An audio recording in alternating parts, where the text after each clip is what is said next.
Dear God, I've been doing my drills. I've been working out. I've been playing in the neighborhood as much as I can. But all the magazines still say that you have to be at least 6 feet tall. Dad isn't tall, neither is Mom. So I started doing what I could. But nothing really worked. I thought there might be no use. I just wasn't gonna be a basketball player. That's when Mom came in the room. She said, maybe I should read something else. And then she took all my magazines. I couldn't believe it. Thought it was gonna be some kind of weird punishment. But she said she had a present for me. At first, just looking at it, it was, I don't know, just a poster on the wall. Then I started to think about it. Then I started to think about it when I played. And God, it makes sense. You made me. You love me. My job is to keep playing as hard as I can. Thanks, God. Justin.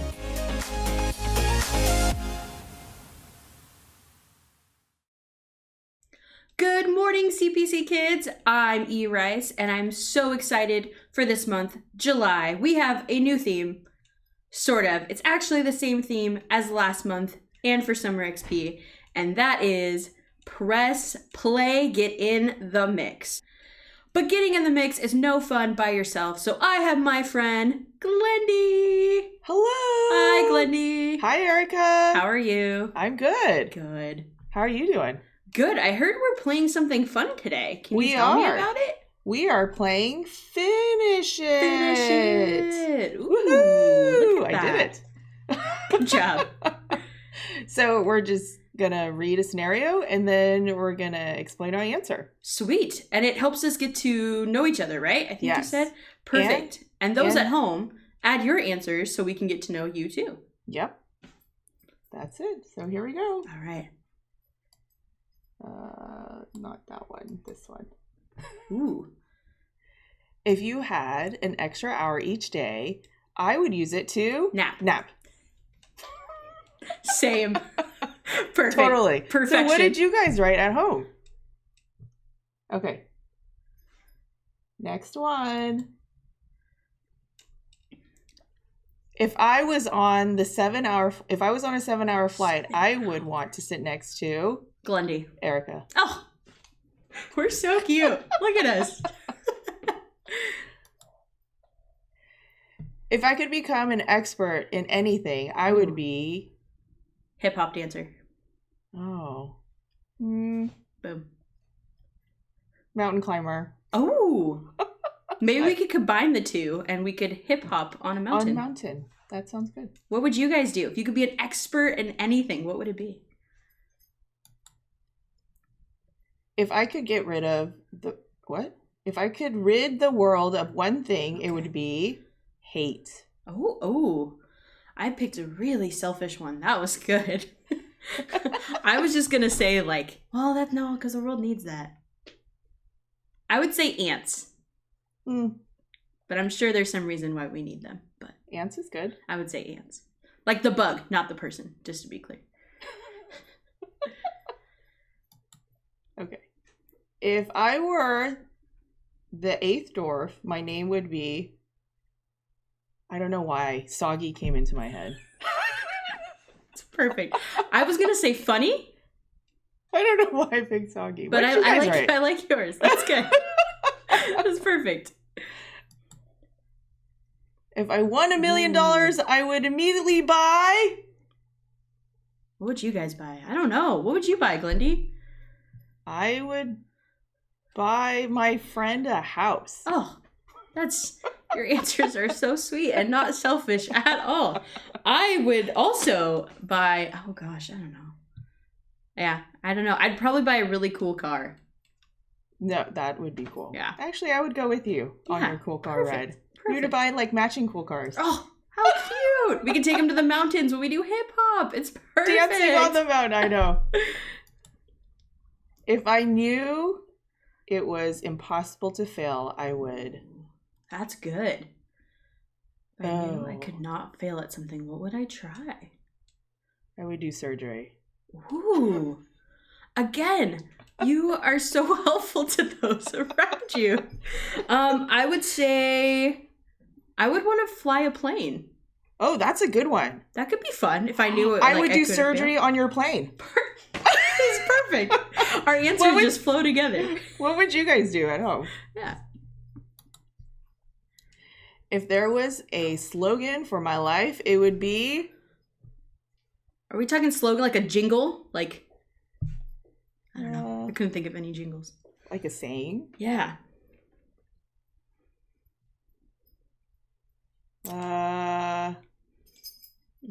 That's a tricky one. How about... I don't know. I don't know either. I think I would be, well, that happened. That's what I would go with. Trust Jesus. How about that? Okay. Well, sure. Yeah, that's a really good answer. All right, Erica, I think we have one more. Okay, let's see. If I could be any animal for a day, I would be... Goodness.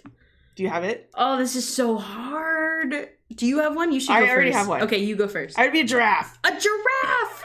Oh, I would want to be a shark because I love sharks. Oh, sharks is a good one. I would want to be a great white shark to be You specific. would never not have teeth. You would always have teeth. Be perfect. Just swim around with all my friends. Oh. Yeah. Now, Erica. Yes, we should see what's this month's word. Ooh. Yeah. We're still learning about confidence this month. And confidence means learning to see yourself the way God sees you. All right. Let's go see that in worship. Oh, yeah. Bye, guys.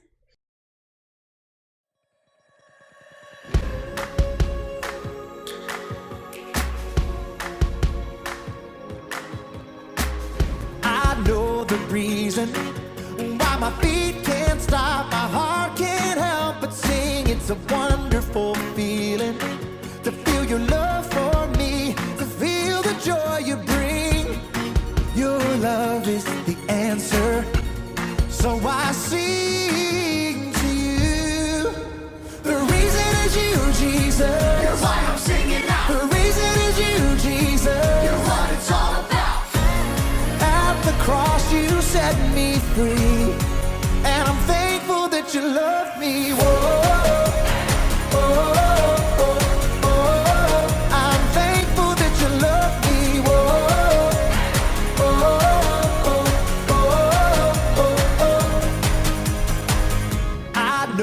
Reason why my hands are up, my feet dance down below. It's a wonderful feeling that I belong to you, no matter where I may go. Your love is the answer, so I sing to you. The reason is you, Jesus. You're why I'm singing out. The reason is you, Jesus. You're what it's all about. At the cross you set me free, and I'm thankful that you love me. I'm thankful that you love me.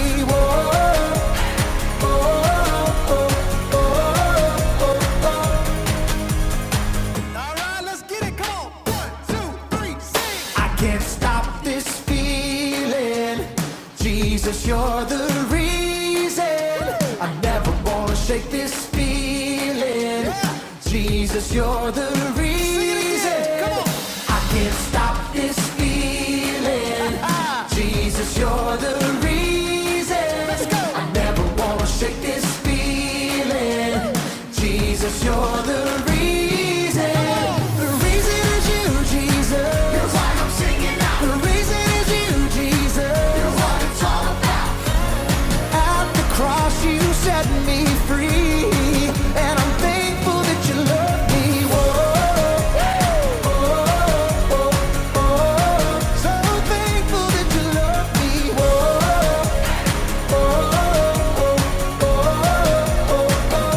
Come on, come on. I can't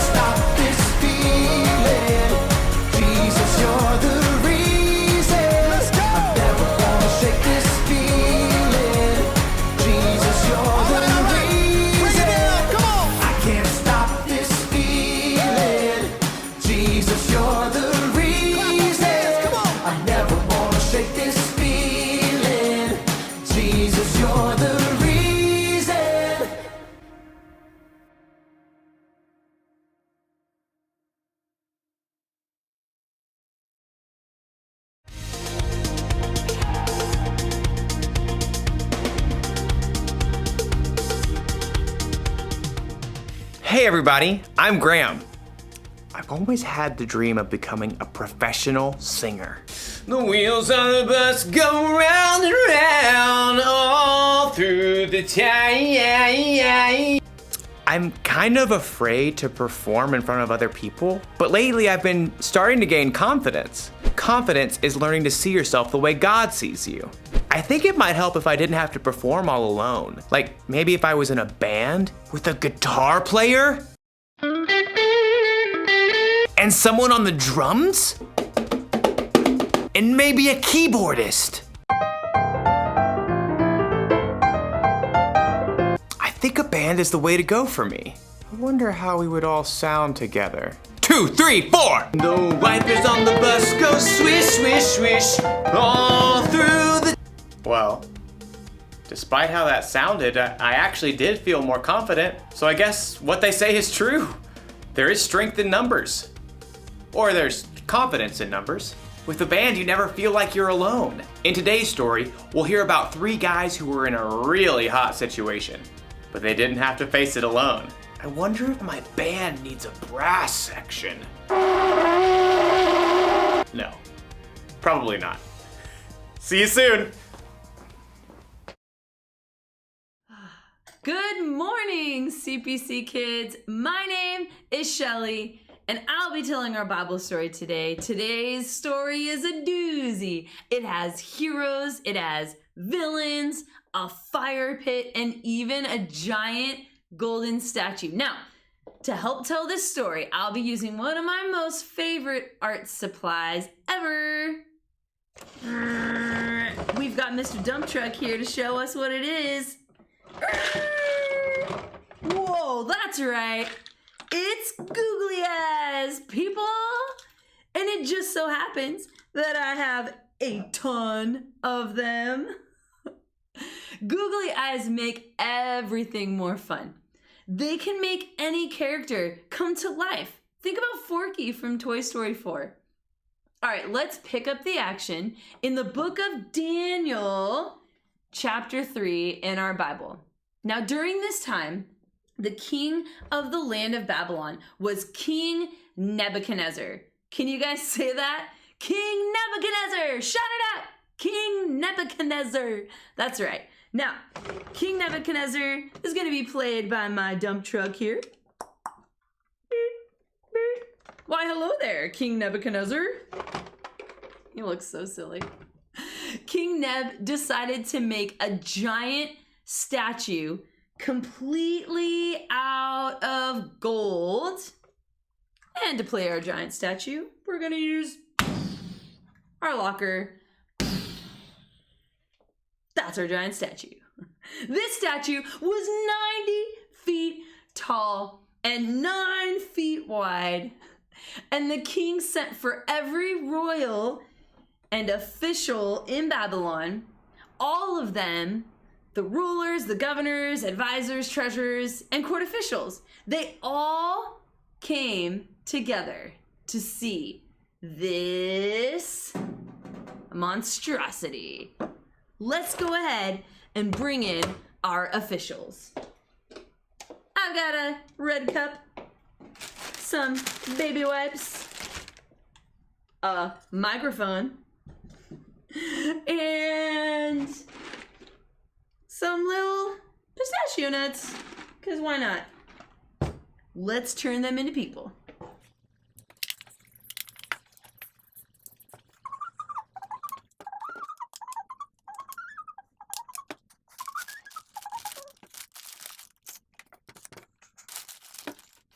And there we have it, folks. All of our royal officials that King Nebuchadnezzar asked to come. Now, he basically asked for all these leaders of the land to come check out this guy, statue over here. Among all the leaders were 3 Jewish men who had been brought to Babylon as captives, and their names were Shadrach, Meshach, and Abednego. Oh, Shadrach! Meshach!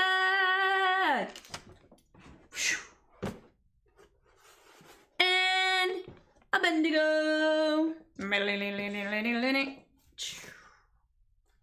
Let's turn them into people.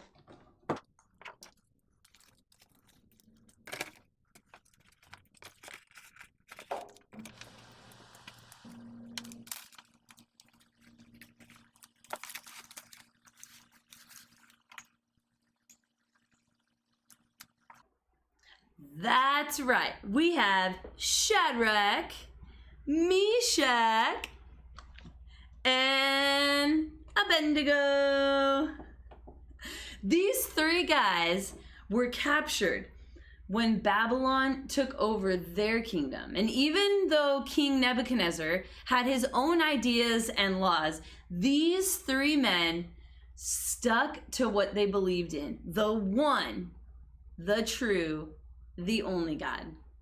Now, King Neb had one of his messengers call out to all the people. Now, listen here, you people who come from every nation, pay attention. You who speak other languages and so on. Here is what the king commands you to do. You will hear the sound of the horns and the flute. You will hear zithers, lyres, harps, and pipes. In fact, you will hear all kinds of music. When you do, you must fall down and worship the golden statue.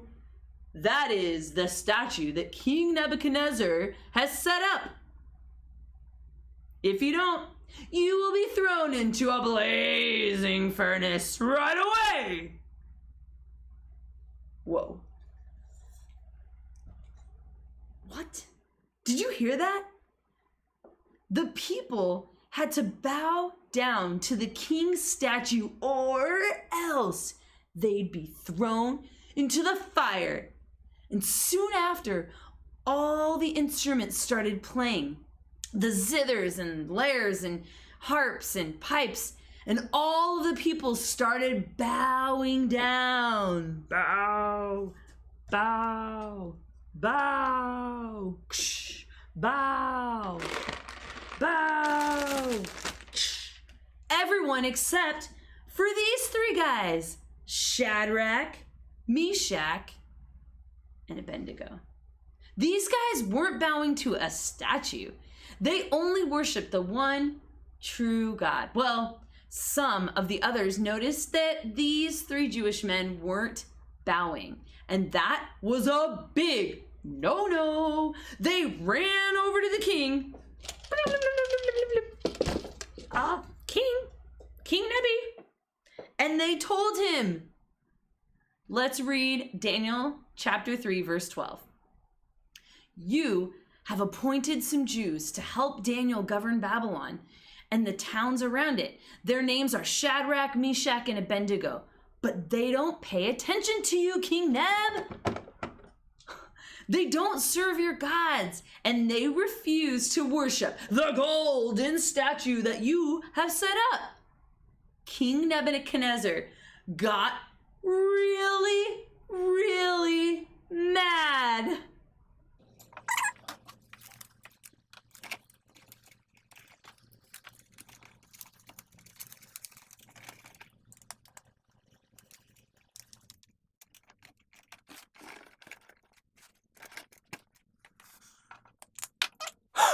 See, now he's really mad. King Neb sent for the three men to appear before him. And we read about this in Daniel chapter 3, verses 14 through 15. The king said to them, Shadrach, Meshach, and Abednego, is what I heard about you true? Don't you serve my gods? Don't you worship the golden statue that I set up? You will hear the horns, the flutes, the zithers, the lyres, the harps, pipes, and other musical instruments. When you do, you better fall down and worship the statue that I made.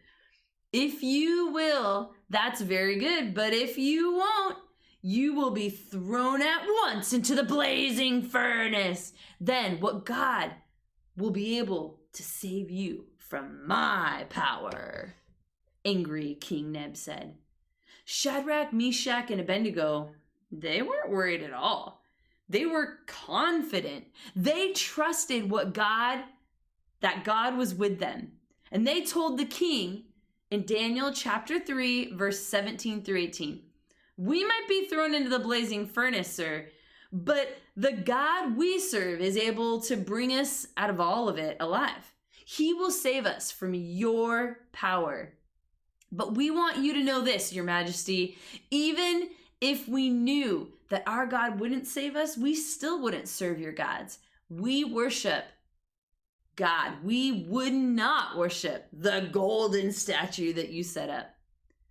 Okay, did you guys just hear that last part? Even if we knew that our God wouldn't save us, we still wouldn't serve your gods. Meaning, if we die and we're totally wrong and God doesn't save us, we still won't worship another God. Wow. Just wow. Can you imagine how the king responded?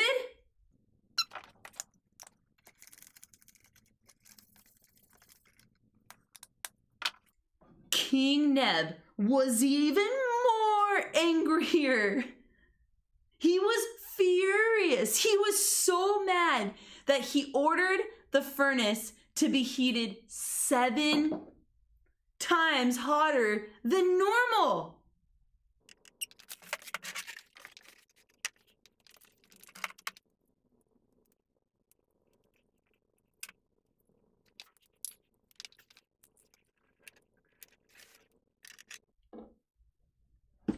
Ouch! That's hot. The king then ordered his strongest soldiers to tie up Shadrach, Meshach, and Abednego. Just like this.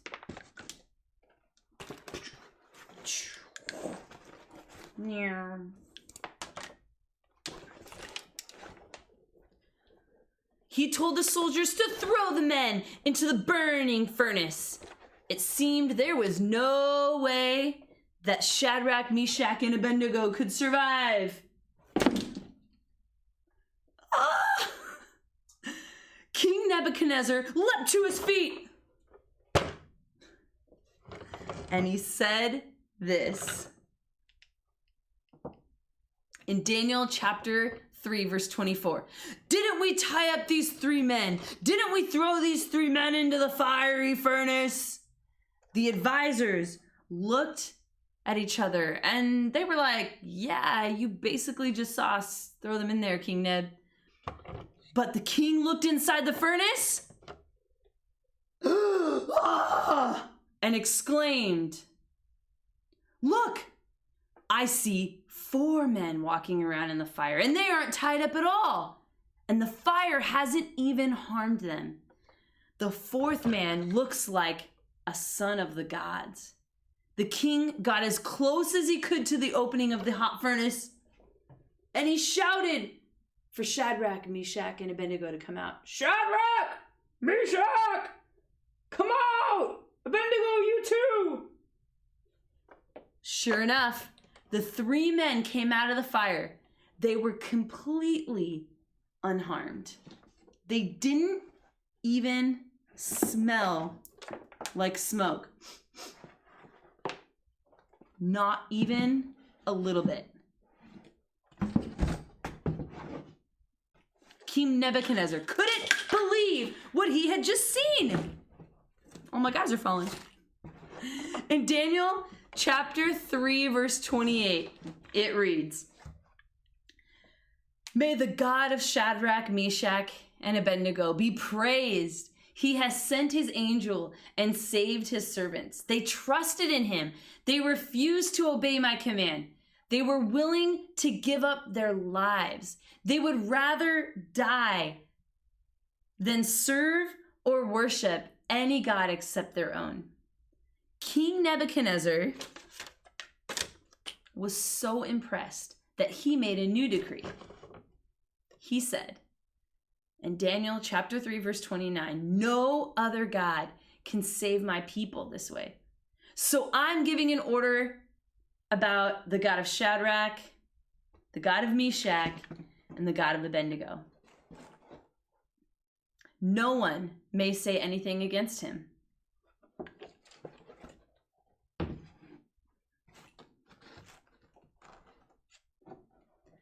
The king even honored Shadrach, Meshach, and Abednego by giving them higher positions in the kingdom.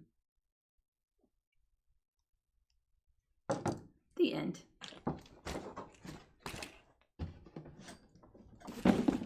Oh, don't worry. It's been cooled off by now.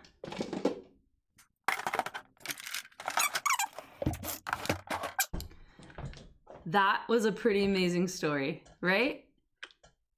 I think the thing that stood out to me the most was what Shadrach, Meshach, and Abednego said as they refused to bow to the statue. We read about it in Daniel chapter 3, verse 18. It says, even if we knew that our God wouldn't save us, we still wouldn't serve your gods. Boys and girls, that's confidence. These three men knew the truth about God, and they believed him and in him so much that it didn't even matter what happened to them next.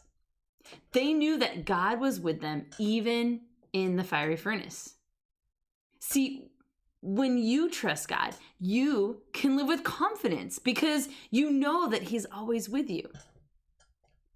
We can trust that God is always with us. That's our bottom line today. Trust that God is always with you. Remember, you can trust God no matter what. You can depend on him through anything you have to face in life. So let's go ahead and pray and thank him for that right now. Oh, dear God, we are so thankful for who you are. You are so amazing. Please help us put our trust and our confidence in you, just like Shadrach, Meshach, and Abednego did in that fiery furnace.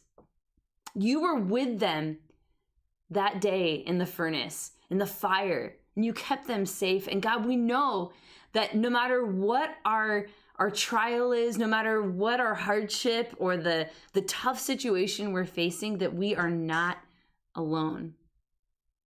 God, you were with them that day. You're with us today. And even the king couldn't touch them. Even his powers weren't strong enough. So God, when we face tough times, I pray you would give us the strength to put our trust and our confidence in you. Lord, help us to believe that today. And can we walk away from here and into the rest of our day with confidence and faith and trust in you? We thank you in Jesus' name. Amen. Until next time, boys and girls, see you later.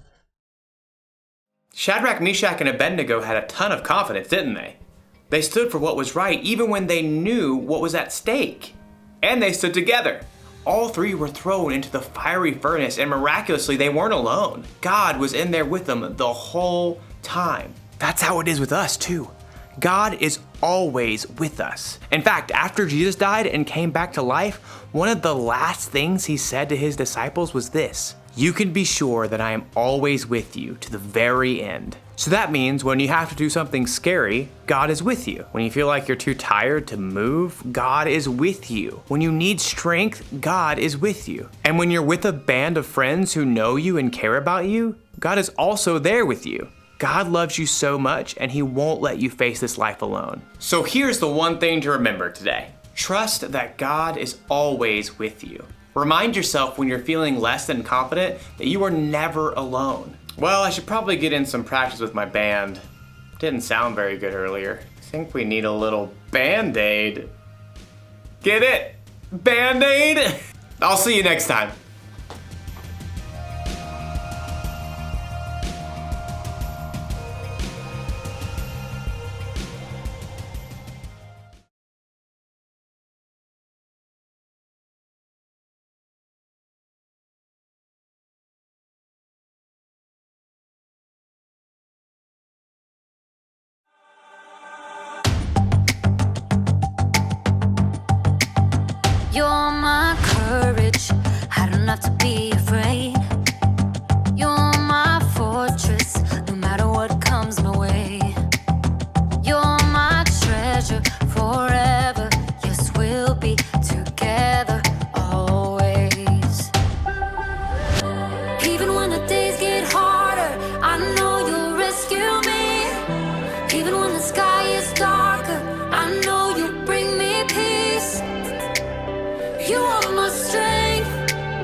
rescue me. Even when the sky is darker, I know you'll bring me peace. You are my strength, you are my savior.